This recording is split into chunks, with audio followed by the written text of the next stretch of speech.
What's going on YouTube? This is Wayne with Wayne's Fish World. We're looking at the 125 gallon tank today and we're going to be talking about a few things. First thing I want to talk about is what's going to be going on new with my channel this new year. First of all, we're going to be doing two contests. One, I'm going to be hosting a contest for my local fish store. That's going to be pretty awesome and I feel pretty honored to host a contest for my local fish store. That's not going to be for online, but you guys can watch it and see the local tanks at my neck of the woods. And second of all, that inspired me to do a contest of my own. I'm trying to contact Eheim and see if they want to partner up with me on something on a contest and see what's going on, but I'm waiting for the reply. Maybe I'll talk to Fluval again. Third, or second, I forgot, there's going to be www.waynesfishworld.com. I don't even know how I'm going to set this up yet. It's in the very early stages, but you're going to be able to buy plants from me on there. I'm going to have videos on there, articles on, how-tos and how to care for stuff and such like that. Wayne's Facebook page, not my personal Facebook page, because if you send me a request on that, I'm just going to delete it, no lie. But Wayne's Fish World has a Facebook page. I haven't updated in a long time, but it will be updated. Go ahead and like me on Wayne's Fish World Facebook page, and the more likes I get, the more I'm going to update it, guys. What else is going new for the 2014? I've got a new video series coming up. It's going to be very, very short videos, but very basic. I'm thinking about making the DVD or a book on basically the basics of aquariums. The videos are going to consist of, setting your first tank up all the way to maintaining it and a little bit of troubleshooting with the problems. Very short videos, just for the basic beginners. Then we're going to be setting up a new tank. Yes, we've got to finish playing the 125 and we got to restock a few fish, but that's easy. The 55 gallons starting to get some corals back in the tank, and I'm going to restock that.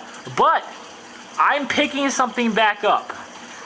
If you guys remember this, I'm doing seahorses. I put that off for so long. If you want to check these videos out right here in the links. But I said like a year ago, maybe 2 years ago, that I was going to do a seahorse tank. I have a stand built and ready, tanks built and ready, but I never picked it back up. And I'm making a plan, as Dustin always says, have a plan. I gotta agree with him 100%, because if you just dive into something, you're gonna go wrong. So I'm making a plan, getting a game plan, and just planning the processes out. I'm still debating on dwarf seahorses or regular seahorses. I'm trying to contact Fluval, but my representative guy, I don't know if he got fired or what, but his emails won't go through, so I'm gonna try to contact him elsewise. But I got the Fluval canister videos coming up, the LED lights videos coming up, and finishing the chemical filtration. It's all on my computer, guys. It's just I'm trying to space them out. That way you got diversity in your tank. In your videos. You want diversity in your tank too. But I'm thinking about either buying the Fluval spec or talking to Fluval, and I still want to do dwarf seahorses, or I might do dwarf seahorses in a 20-gallon long. Tell me what you guys think.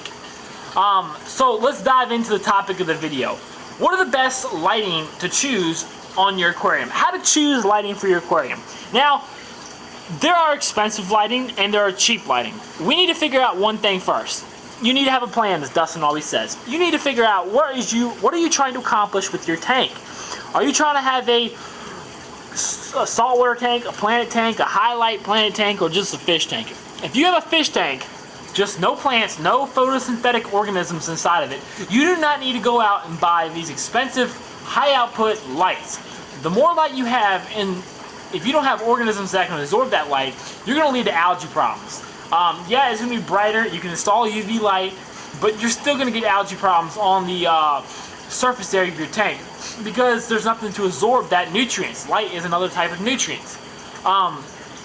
So if you don't have if you don't have photosynthetic organisms, you don't need metal halides, you don't need T5 high outputs, you don't need high output LEDs. You just need low output LEDs, low T5s, power compacts, incandescent bulbs, but obviously you want to see your fish too.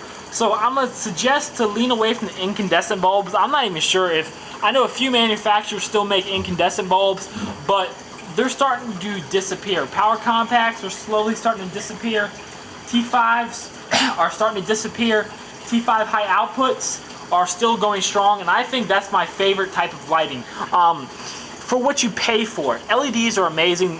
I switched this tank over to all LEDs, and actually all but one are on right now. It's the one on the far right, which is actually the biggest light. But LEDs are illuminating this Planet tank right now. So there's no doubt LEDs are now capable of supporting the high light plants and high light corals. You just have to do your shopping, and that's a very broad subject. Metal halides. Metal halides are great, but they consume too much energy. They get too hot. There's too many drawbacks. You have to install a chiller. You have to get a fan on your tank. You gotta monitor how much electricity is pumping out. They get hot. Could it cause a fire? There's so many drawbacks with it. And I think the chiller companies are now trying to have a new logo. Oh, have a more stable tank, and that way your fish, if there's a fluctuation in 2 degrees, your fish are gonna get sick. And the chiller companies know that now that there's not as much need for metal halides, why do you need a chiller? So they're trying to come up with new ways on how to make you buy a chiller. That's a different subject.